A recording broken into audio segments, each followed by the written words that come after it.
Hi, folks. My name's Maud Mosley. My pronouns are they, them, and welcome back to Tunes Tuesday, a weekly series where I sit down with queer, 2S LGBTQ plus musicians and bands to talk to them about their music, their experiences, and so much more. Today, I am joined by Los Angeles-based musician and producer, Koji Kali. It's so great to have you here. Would you like to introduce yourself?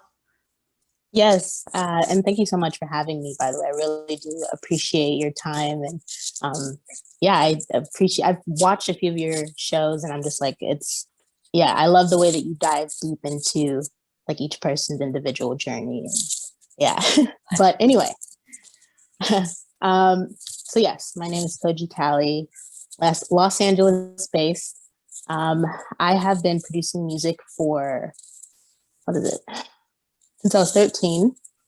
And I started this journey because originally I wanted to start a band, but none of my friends knew how to play instruments, nor did they have the patience to want to learn.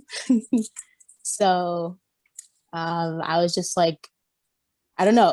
I was watching Bring It On. I think it came out in like 2003. And there's a scene where this guy is like just jamming on the guitar and like, I don't know, one of the cheerleaders walked past the room and they're just like so impressed with this like jamming skills. I'm just like, holy shit, man. If I could jam like that, I think I'd be unstoppable, you know? So I was just like, I have to get a guitar. Like, I have to get a guitar. So I ended up saving, what was it? I think it was like $150 for like a Walmart guitar. um, and it was like, it came with like it was an electric guitar, like some picks, and then like an amp.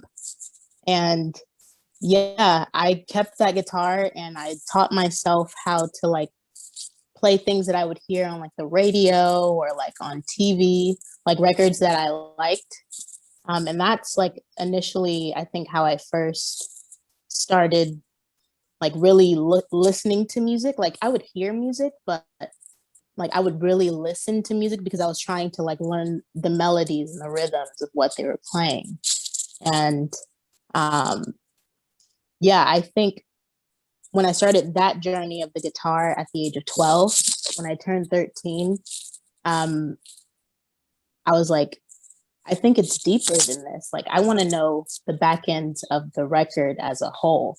I would listen to records and I would listen down to like the bass line or like the percussion, you know, like the every little nuance within a record like fascinated me so much to where I was like, I want to know how all of this is created. Um, and then I got my first music program called Reason at the age of 13 as well. I think my parents invested in that because they noticed that like I was trying to like layer like I used to try and make music with like a little Casio, and this was before I had anything like digital. So I would like tape record myself playing one thing and then try and tape over it, you know, and it was messy.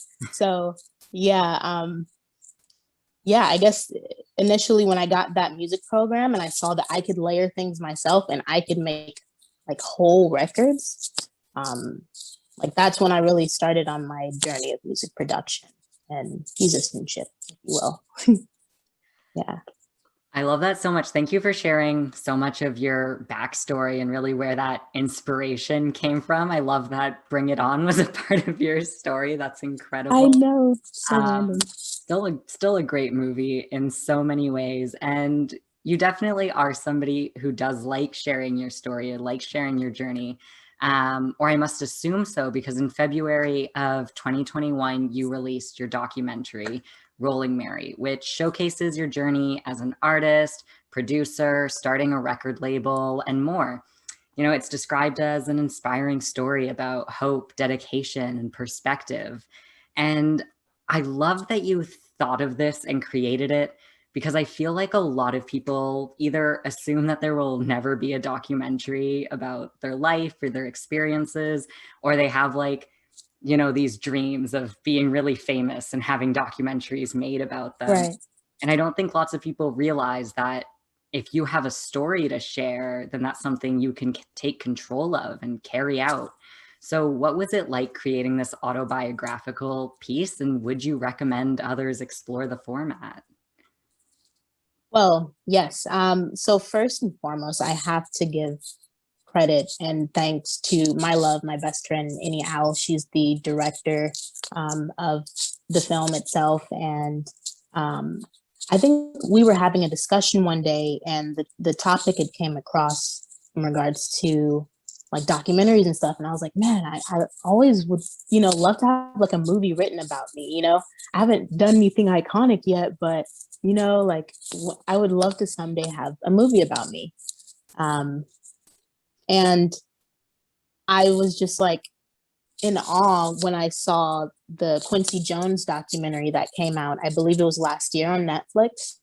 And he's a prevalent music producer of, I think, I think he started in like the 1930s, really like honing in on his, um, like production and everything like that. And like you see his life story and how, he went through so much. Obviously, he's worked with a lot of great people, like Frank Sinatra, Billie Holiday, all of these people, and the variations of artists that he worked with. And I was just like, wow, like he went through so much.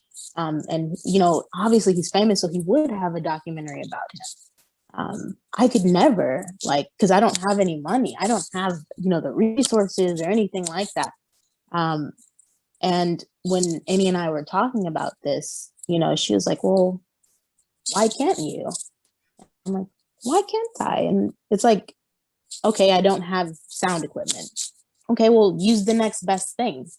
Um, and so with that, I think the idea was born. And then I think it kind of segued into like us like starting in 2018 the recording process. She just had her camera like a regular, and I might be butchering the camera name, but like a Canon DSL or something. I don't know what it is. Um, like she only had one lens, like we use my phone to record audio.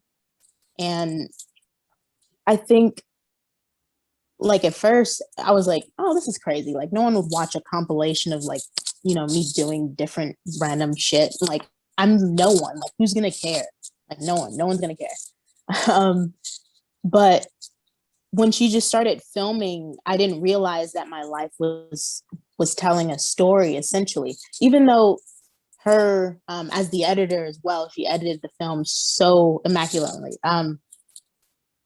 I think she also created a story through the editing as well. But like I didn't know these moments of my life would like turn into this. And I was just like, if I can do this, I'm pretty sure that other people can totally do this. Um you just need persistence. You need dedication. Because I didn't want to film all of those times. There's times I didn't feel like being on camera. And there's a lot of truths that I didn't want to tell or be, I didn't want anyone to know I was homeless. I didn't tell anyone that or not homeless. I wasn't homeless, but I went through a period where I was, evicted, or like to all of my different living situations. I moved within like 6 times within a span of like a year. Um, and the story goes deeper than what was on the surface in the documentary, but I thought I could share a bit of truth, and I thought that that would essentially like resonate with a lot of people. And so going back into your question, I do think that it is important for people to realize that they can make these steps now, the things that they want. Essentially, you might not have, I guess, the best resources, but they're your resources that you have within hand's reach. You utilize them, and you could create something that's very authentic and very real, and something, again, that will resonate with a lot of people, regardless of your status in the world. I'm not famous, by any means, but I I wanted my story initially to just inspire people, and um, for me to look back years from now and be happy that I persisted even through all of these troubling times. So I would recommend this for anyone, honestly. Yeah, thank you for sharing all that. I love these ideas that you touched on about working with what you have available, whatever that may be. and also speaking to the fact that, those honest, vulnerable feelings of like not thinking your life is interesting, who else is going to care about this, and kind of moving past that and seeing what more your story has to offer people, and even what more your story has to offer yourself by seeing it in front of you. I think that's incredible. And this documentary pairs with your album of the same name. And you explore this a bit in the documentary, but what's it like creating music as a producer? Do you feel like it gives you a different perspective or potentially heavier expectations? Hmm, that is a good question. I think in regards to creating music as a producer, since I've acted as both an artist and a producer, I can definitely say they are two different realms. When you're in one, you really have to be like in one. And so like when I'm invested in the production, there's so much that goes into the layering. Every little nuance, even like just like little ear candy that people pick up on, they don't even realize that their ears are picking up on it, really contributes to like the beauty and like the overall presence of a record. And I think um, that process for me just really takes a lot of um, like I have to be like by myself in a sense, like, and I disappear into like a whole other like world. I feel sonically, like I don't know, I just go in another place, whether I'm being inspired off of like a loop that I found, or like maybe I hear something, a melody in my head, and I have to sing it first. Which also for me, I feel is a very weird thing in my case as a producer. I feel like my artistry kind of intertwines with my production. Because if I have ideas that I need to get out, melody ideas, sometimes I'll record my voice and then I'll use my said voice as like an instrument, maybe put it in the background of something and manipulate it somehow, or um, like, so I feel like essentially, yeah, like those two things like intertwine, which makes my approach as a producer to each record different. Um, and I'm sorry, what was the question? The end question? No worries at all. I was just wondering if being a producer makes you feel like there's higher expectations for you when it comes to releasing your own music. Yes. Okay, yes. And that, okay, with that, being a producer in a male dominated industry can definitely give those pressures, I feel, in a lot of cases, because I don't know, I feel like I am expected to know a lot of things, but what a lot of people don't know about me is that I'm actually not a very technical person at all. I actually don't engineer any of my records. I pay an engineer that I trust to really do that. And I think for a while I accepted that that wasn't my strength because, I'm like, I have to be good at engineering. I have to be good at this. I have to be good at that. And I put myself on that high of a pedestal because of what I saw around me. There's people that have that in the box. They can do both, you know? And I realized, engineering and production, yes, there's some people that can do both. So why don't you pay someone to execute your idea the way that you hear it in your head? You can translate it. I went to engineering school briefly. I did horribly in each class because, again, I'm not like a technical person. I'm more hands-on. And I think because there was a lot of technicality that had to be learned, I disassociated from that. I picked up on like the terminology and what things should sound like though. And I think I took that and I kind of developed learning how to engineer my own records in a way of like, it's listenable, like demo wise, which before my record sounded absolutely horrible.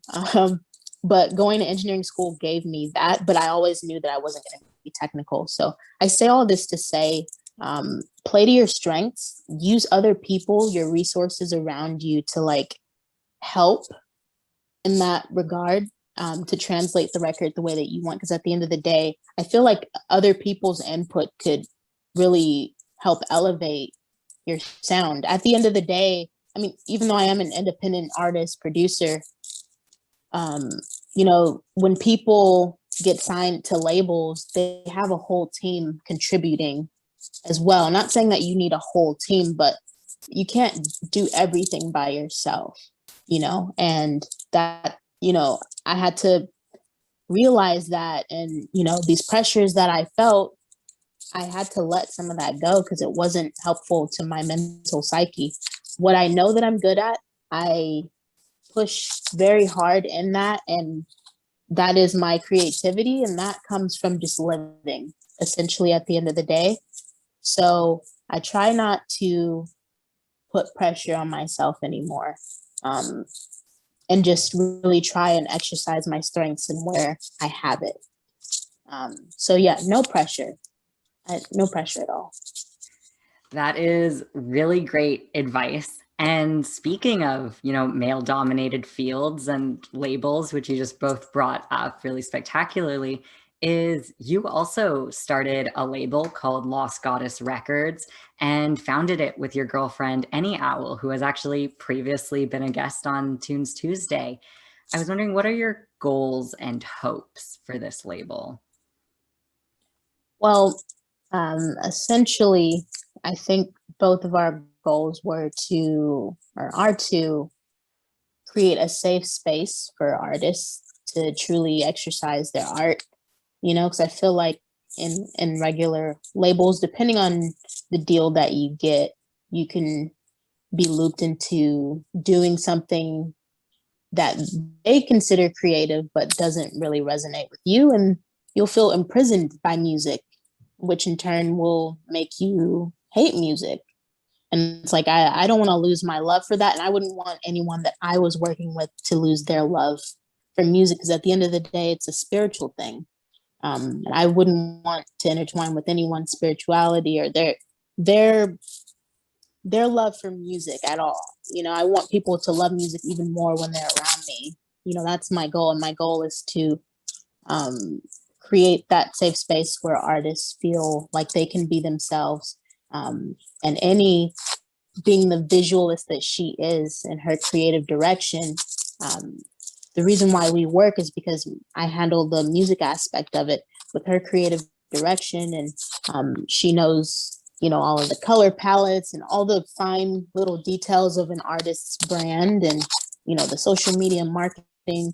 Um, all of those things really come into play when you're working with artists. Um, and I think a lot of artists shy away from labels because they feel like labels will take control of who they are. But it's like, it depends on what label you work with. Our goal isn't to essentially take over what you have, it's to expand off of what you already possess and like bring more out. Like, it's a learning experience for all of us, really, at the end of the day. And I had my first experience with our first artist that we had signed, which was Alara. I produced her album. And I think this was a learning experience for all of us because it taught us, that we have to work together at the end of the day. We might be the label owners, but there's insights that, artists have that would be useful to us and vice versa. It's all a collaborative effort. I think when we worked on her album, me handling the music aspect, actually, all of us, we all helped in that regard. Annie and I, helped Alara with the writing as well as the production from my end. And then Annie like branded the hell out of Alara. Before Alara met us, she was under another alias, well, her government name. And yeah, when I met her, I just simply dropped an egg, just saying, you don't seem like a Stephanie. You seem like, I don't know, like, I feel like you need a name that really truly represents the person that you are. And from me getting to know her, really helped that build. And Any like really saw her brand, even though she would wear like, the artist would wear like hoodies and like sweats and stuff. And like, it's like, no, you can wear the things that you want to wear now. And so Annie would go on, like little shopping trips with her, like asking her, what's your favorite color? What are things that you want to wear, but you just don't think that you can? Okay, let's get it. Let's wear it. We challenge you. We challenge you to be yourself, your authentic self, which again, a lot of people are scared to show. And at the end of the day, it's like, I think what truly resonates with people and what really like gives that, what really gets people's attention is when they can feel like your, I don't know, there's just a presence that they feel. So essentially we challenge you to just really authentically be yourself, and we create and expand off of like what you already possess. And that's what we wanted to create as a label, just that safe space and that authenticity, really. um, yeah, that authenticity that's missing in a lot of labels. Not to say that major labels are, not useful or not good.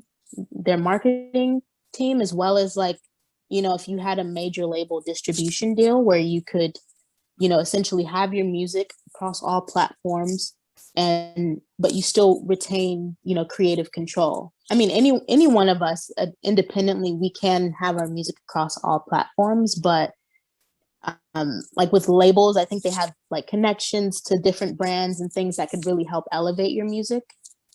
Us being an independent label, we might not have all of the contacts per se, but we do have the resources to make you, appear as though you're professional, because you are at the end of the day. Just because you're not on a billboard somewhere, or you're not selling out like big stadiums and stuff, doesn't make you any less of an artist. You just haven't been heard yet. You haven't been discovered yet. That's the only separating difference. But that person was literally just like you. They're probably in their room writing records and didn't think anything of it. Like, you just never know how life works. Sorry if I went off on a tangent there. No, that was incredible. And it was so great to hear how collaborative that process is, and also how much you really build off of each other's skills. So thank you for sharing all that with me today. It was so incredible to have you here. If you want to check out Koji Cali, check out any of the links below, listen to her music, check out her videos. They're incredible. So thank you so much. And I will see you next week. Koji Kali will be playing us out.